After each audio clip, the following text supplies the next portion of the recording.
DIY or buy your hand sanitizer. We make some. I'm sure you guys have tried it. I like to spray surfaces and hands and things, and I'll have this or a package of our On Guard wipes a lot with me. You could also make your own, and that will save your money. This is one I've branded and I make to sell. This is the one that we're gonna make in the workshop coming up. This is the label, and it's so easy. So you just need some rubbing alcohol, you need some aloe vera gel. You could use a vitamin E oil as well with it or instead of the aloe vera gel, and your On Guard blend. So you're going to put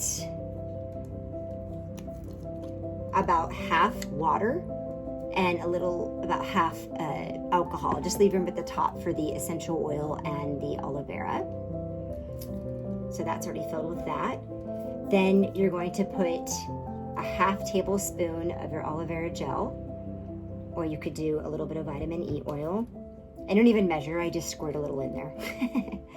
And then this is a 1 ounce bottle, so I did 5 drops of On Guard. Just scale it from there if you have a bigger bottle. Put the top on, put a cute label on it or not. Upcycle any of your spray bottles at home. That's the best way. Give it a shake and spray away.